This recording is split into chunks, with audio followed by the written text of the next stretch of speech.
Pse njerëzit të injorojnë kur ndjejnë shumë? Ndonjëherë njerëzit nuk të injorojnë sepse nuk ndjejnë. Të injorojnë sepse ndjejnë shumë.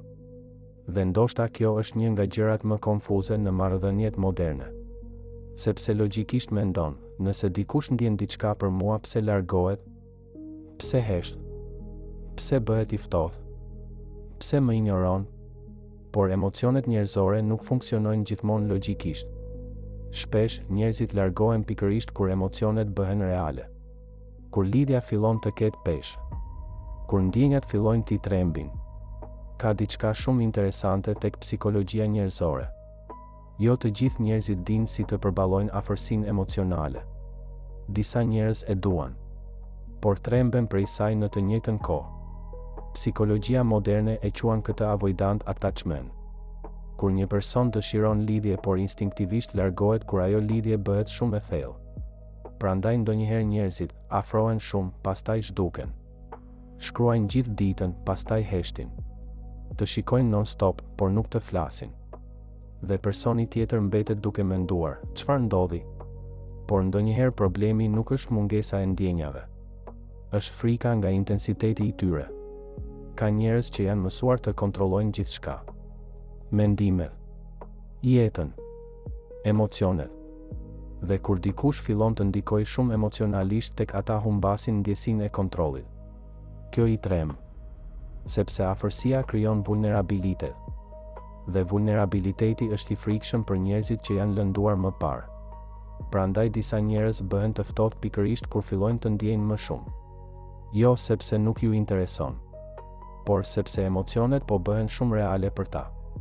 Carl Jung besonte se njerëzit shpesh ikin nga gjërat që i prekin më thellë, sepse ato zgjojnë pjesë të vetes që nuk dinë si t'i përballojnë. Dhe ndonjëherë dikush të injoron sepse prania jote po zgjon emocione që nuk i kontrollon dot. Ka edhe ego brenda gjithë kësaj. Disa njerëz kanë frikë të duken shumë emocional. Kanë frikë të duken të dobët. Prandaj preferojnë të duken indiferent. Të heshtin. Të mos shkruajnë. Të bëhen kol. Sepse në botën moderne, shumë njerëz janë mësuar të besojnë se ai që ndjen më pak ka më shumë fuqi. Prandaj fshehin emocionet. Edhe kur ndjejnë shumë.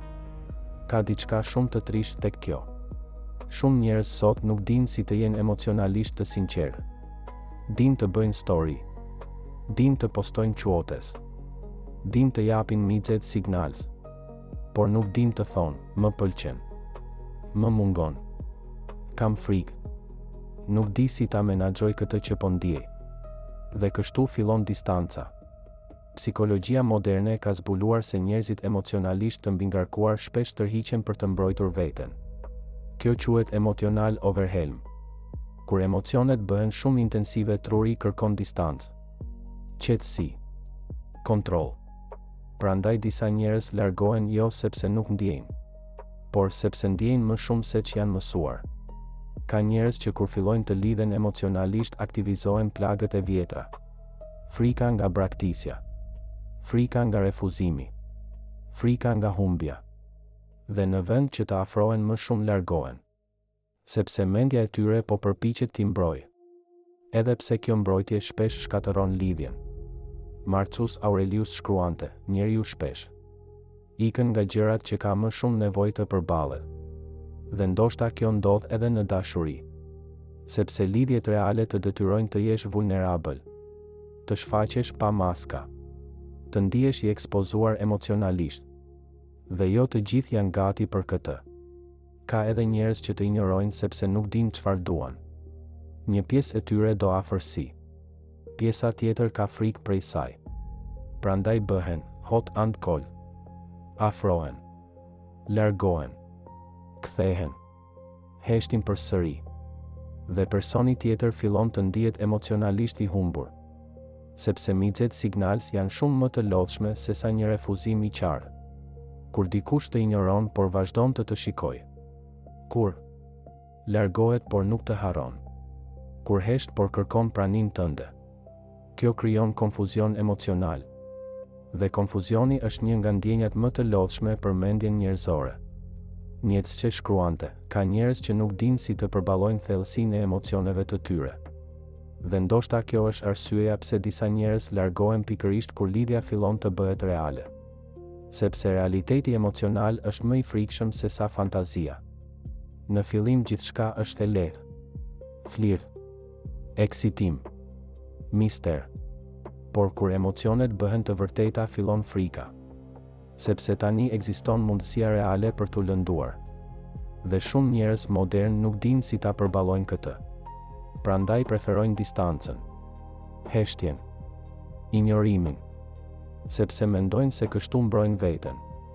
Por problemi është se duke mbrojtur veten nga dhimbja shpesh largojnë edhe lidhjen që donin. Ka njerëz që të injorojnë sepse nuk ndihen mjaftueshëm për ty, mendojnë, do lëndohet kur të më njoh më mirë. Nuk jam gati. Nuk di të dua siç duhet. Dhe në vend që ta komunikojnë këtë largohen gradualisht. Sepse komunikimi emocional kërkon guxim. Dhe jo të gjithë e kanë. Ka edhe një aspekt tjetër shumë modern tek kjo. Sot njerëzit kanë shumë stimuj emocional. Mesazhe, opsione, rrjete sociale, vëmendje konstante. Dhe kjo ka krijuar njerëz emocionalisht të shpërqendruar. Njerëz që ndjejnë shumë por nuk ndalojnë kur mjaftueshëm për ta kuptuar veten.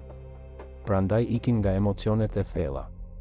Sepse thellësia kërkon ngadalësim, reflektim, sinqeritet. Dhe bota moderne i ka mësuar njerëzit të ikin shpejt nga çdo gjë që ndihet e rënd emocionalisht. Por ka diçka shumë të rëndësishme që duhet kuptuar. Nëse dikush të injoron, kjo nuk do të thotë automatikisht që nuk ka ndjenja. Ndonjëherë do të thotë që nuk di si t'i përballojë ato ndjenja në mënyrë të shëndetshme. Dhe ky është një ndryshim shumë i madh. Sepse njerëzit emocionalisht të papjekur shpesh krijojnë distancë kur kanë më shumë nevojë për afërsi. Jo sepse nuk ndjejnë, por sepse ndjejnë shumë. Erich Fromm shkruante se dashuria e pjekur kërkon disiplinë emocionale dhe guxim për të qenë i hapur.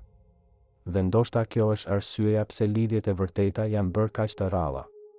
Sepse shumë njerëz duan dashuri, por kanë frikë nga vulnerabiliteti që ajo kërkon. Kanë frikë nga transparenca, nga humbja e kontrollit, nga mundësia për t'u lënduar. Prandaj preferojnë të duken të ftohtë, të heshtin, të injorojnë, sepse distanca u duket më e sigurt se sa afërsia reale. Por dashuria e pjekur nuk ka nevojë për heshtje të paqarta. Nuk ka nevojë për lojra. Nuk ka nevojë për zhdukje emocionale. Ajo kërkon qartësi, siguri, komunikim.